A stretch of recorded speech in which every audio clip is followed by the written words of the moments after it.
ایک والدین ایک باولاد اپنے والدین کو کیسے برا بھلا کہہ سکتا ہے؟ اللہ کے رسول صلی اللہ علیہ وسلم نے فرمایا یسب الرجل ابا الرجل فیسبہ، ایک آدمی دوسرے کے باپ کو گالی دیتا ہے تو پلٹوار وہ دوسرا آدمی وہ آپ کے ابو کو گالی دیتا ہے، فیسب امہ فیسب امہ، جس طرح آپ دوسرے کی ماں کو گالی دیتے ہیں وہ بھی آپ کے ماں کو گالی دیتے ہیں، گویا کہ آپ ایک دوسرے کو گالی دیا کرتے ہیں، ایک دوسرے کے باپ کو ایک دوسرے کے ماں کو گالی دینا گویا کہ اپنی اولاد اپنے ماں باپ کو گالی دینا ہوتا ہے۔ حضرات ایک دوسرے کو گالی نہ دیا کرے، اپنی اولاد اپنے والدین کو برا بھلا نہ کہا کرے اور اپنے والدین کو گالی گلوچ نہ کیا کرے۔ اسی طرح حضرات والدین کا ایک بہت بڑا حق یہ ہے کہ جب تک وہ زندہ رہے اس کے بعد مرنے کے بعد بھی اس کے کچھ حقوق ہے کہ ہم اس کے لیے ہمیشہ دعا کرتے رہیں۔ اللہ تبارک و تعالیٰ سے دعا کرے اللہ رب العالمین میرے والدین کو صحت و عافیت کے ساتھ رکھ، اللہ رب العالمین میرے والدین کو ہر طرح کی مصیبتوں سے ہر طرح سے پریشانیوں سے محفوظ رکھ۔ اللہ رب العالمین نے اپنے والدین کے ساتھ اپنے والدین کے لیے دعا کرنے کا طریقہ بھی اللہ تبارک و تعالیٰ نے سکھا دیا۔ اللہ تعالیٰ نے کہا وَقُلْ رَبِّ رَحْمْهُمَا كَمَا رَبَّيَانِي صَغِيرًا، وَقُلْ رَبِّ رَحْمْهُمَا كَمَا رَبَّيَانِي صَغِيرًا، آپ اپنے والدین کے لیے دعا کریں اللہ رب العالمین میرے والدین پر رحم کر جس طرح میرے والدین نے بچپن میں مجھ پر رحم کیا تھا۔ اسی طرح حضرات والدین کا ایک بہت بڑا حق یہ ہے کہ جب دنیا سے جب چلا جائے تو ان کے حق میں کیا کرے؟ صدقہ خیرات کرے، دان و خیرات کرے۔ یہ آپ کا صدقہ، آپ کا دان کرنا، آپ کا خیرات کرنا یہ ان کو نفع کا پہنچے گا، اس کو فائدہ پہنچے گا۔ حضرات ان تمام حقوق کو میں نے مختصر انداز میں ذکر کیا، ان سارے حقوق کو سامنے رکھیے اور اپنے آپ پر جھانک کر دیکھیے کہ ہم اور آپ والدین کے حقوق ادا کر رہے ہیں؟ کیا ہم اور آپ اپنے والدین کی اطاعت و فرما برداری کرتے ہیں؟ کیا ہم اور آپ اپنے والدین کی خدمت کرتے ہیں؟ کیا ہم اور آپ اپنے والدین کی خرچہ برداشت کرتے ہیں؟ کیا ہم اور آپ والدین کے لیے دعا کرتے ہیں؟ ایک رخ تو یہ کیا آپ چاہتے ہیں کہ آپ کی اولاد بھی آپ کے حقوق ادا کریں؟ کیا آپ یہ چاہتے ہیں کہ آپ کی اولاد بھی آپ کے ساتھ اچھا سلوک کرے؟ کیا آپ یہ چاہتے ہیں کہ آپ کی اولاد بھی آپ کی خدمت کرے؟ اور آپ یہ چاہتے ہیں کہ آپ کی اولاد بھی آپ پر خرچ کرے؟ کیا آپ یہ بھی چاہتے ہیں کہ آپ کی اولاد آپ کے ساتھ اچھا برتاؤ کرے؟ کون شخص ہے جو نہیں چاہے گا ہماری اولاد ہمارے ساتھ اچھا برتاؤ کرے؟ کون یہ نہیں چاہے گا ہماری اولاد ہماری خدمت کرے؟ الغرض ہر ایک کی یہی خواہش ہوتی ہے، ہر ایک کو یہی پسند ہوتا ہے ہمارے بچے ہماری اولاد ہماری کیا کرے؟ خدمت کیا کرے؟ ہمارے حقوق ادا کرے۔ حضرات اگر یہ چاہ رہے ہیں کہ آپ کی اور ہماری اولاد ہماری خدمت کرے، ہماری اطاعت کرے، ہماری فرما برداری کرے، آج جو ہمارے والدین ہمارے سامنے ہیں آج پہلے ہم اس کے حق ادا کریں، ان کی خدمت کریں، یقیناً کل جا کر ہماری اولاد آپ کی اور ہماری کیا کریں گے؟ خدمت کریں گے، ہمارے حقوق ادا کریں گے۔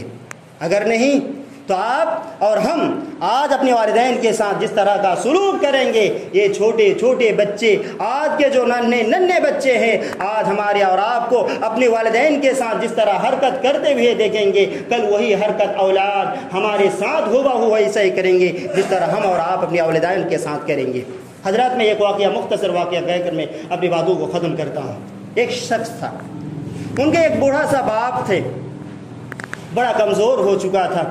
اور وہ شخص اپنی والد کی بڑی خدمت کیا کرتا تھا، لیکن بیوی کی چکر میں ایک دن ایسا ہوا کہ بیوی نے کہا اگر تم رہنا چاہتے ہو اس گھر میں تو رہو، میں رہنا نہیں چاہتا ہوں، اگر تم رہو یا تو میں رہوں گی یا تو تمہارا والد رہے گا، تمہارا باپ اتنا خراب انسان ہے، تمہارا باپ اتنا کچرا انسان ہے، میں نہیں چاہتا تمہارے ابا کے ساتھ رہنا۔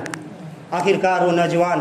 طیش میں آتا ہے، والد کو لے جا کر ایک جنگل کی طرف جاتا ہے، جنگل میں جا کر ایک غار میں چھپا رکھ کے آ جاتا ہے اور رکھ کر جب ہی واپس آتا ہے ابا نے کہا میرے بیٹا سنو، مجھے اس حالت میں رکھ کر جا رہے ہو، مجھے افسوس نہیں ہے، مجھے اس بات پر افسوس نہیں ہے کہ آپ مجھے یہاں چھوڑ کر جا رہے ہو، میرے بیٹے ٹھنڈی کا موسم ہے، میرے پاس کپڑا اپڑا نہیں ہے، میرے پاس نہ ٹھنڈی سے بچنے کا کوئی سبب ہے، میرے بچے کوئی کمبل یا کوئی کپڑا مجھے دے کر جاؤ تاکہ میں اس غار میں رہ کر میں اپنے آپ کو ٹھنڈی سے حفاظت کر سکوں۔ حضرات اس کے ساتھ ایک ننھا سا بیٹا تھا، اسی لڑکے کے ساتھ ایک ننھا سا بیٹا تھا، اپنے بیٹے سے کہا کہ بیٹے جاؤ، تمہارے دادو کے لیے روم میں رکھا ہوا ایک کمبل ہے، اس کمبل کو اٹھا کے لے کے آؤ۔ وہ جاتا ہے، وہ کمبل اٹھاتا ہے، کمبل کو 2 ٹکڑے میں حصہ کرتا ہے، 2 حصے میں تقسیم کرتا ہے، ایک حصہ رکھتا ہے اور دوسرا حصہ اپنے دادو کے لیے لے کر آتا ہے اور اپنے ابو کو دیتا ہے، ابو لے جیے۔ جب اس کے ابو نے دیکھا، یعنی اس عمر دراز آدمی کے بیٹے نے دیکھا کہ یہ تو آدھا حصہ ہے، یہ ایک ٹکڑا ہے، تو بیٹے سے کہا بیٹا کیوں اور آدھا حصہ کہاں ہے، کہاں چھوڑ کر آ گئے؟ اس کا جواب سنیے، چھوٹا سا بچہ، ننھا سا بچہ، اس کا جواب سنیے، میرے ابو یہ تو میرے دادو کے لیے لے آیا ہوں، وہ گھر میں آپ کے لیے چھوڑ کر آیا ہوں کہ آپ بھی جب اس عمر میں پہنچیں گے، آپ بھی جب اس حالت میں پہنچیں گے، کل میں آپ کو اسی غار میں اسی کمبل کا ٹکڑا دے کر جاؤں گا اور میں ہی آپ کو یہیں رکھ کر چلا جاؤں گا۔ وہ آدمی سمجھتا ہے، وہ آدمی چھلک اٹھتا ہے، اس کی آنکھوں سے آنسو نکل پڑتا ہے اور اپنے والد سے بڑی معافی طلب کرتا ہے، میرے باپ مجھے معاف کر دیا، میں بہت بڑی غلطی کر دیا ہے۔ حضرات اپنے آپ کو تصور کیجئے، اپنے آپ پر جھانکے، آج اپنے والدین کو راضی کرنے کی کوشش کرو۔ اگر والدین کے ساتھ اچھا سلوک کریں گے، یہ ننھے منھے ہمارے بچے ہمارے آپ کو دیکھتے ہیں، آج ہم اور آپ اپنے والدین کے ساتھ جس طرح کا کردار ادا کریں گے، جس طرح سے پیش آئیں گے، یقین مانیے کل چل کر ہماری اولاد بھی ہمارے اور آپ کے ساتھ وہی برتاؤ کریں گے۔ ہم چاہتے ہیں کہ ہمارے ساتھ ہماری اولاد بھی اچھی برتاؤ کرے، تو یقیناً آج اپنے والدین کے ساتھ، اپنے بوڑھے والدین کے ساتھ، اپنے ماں باپ کے ساتھ اچھا برتاؤ کر لیجئے، یقیناً کل چل کر ہماری اور آپ کی اولاد ہمارے لیے بہت اچھا بنے گا، ہمارے اور آپ کی خدمت گزار بنے گی اور ہماری آپ کی خدمت کرے گی۔ اخیر میں اللہ تبارک و تعالیٰ سے دعا گو ہوں، اللہ رب العالمین ہم تمام کو والدین کی اچھی خدمت کرنے، ان کے حقوق ادا کرنے کی توفیق عطا فرما، آمین۔ وآخر دعوانا الحمدللہ رب العالمین۔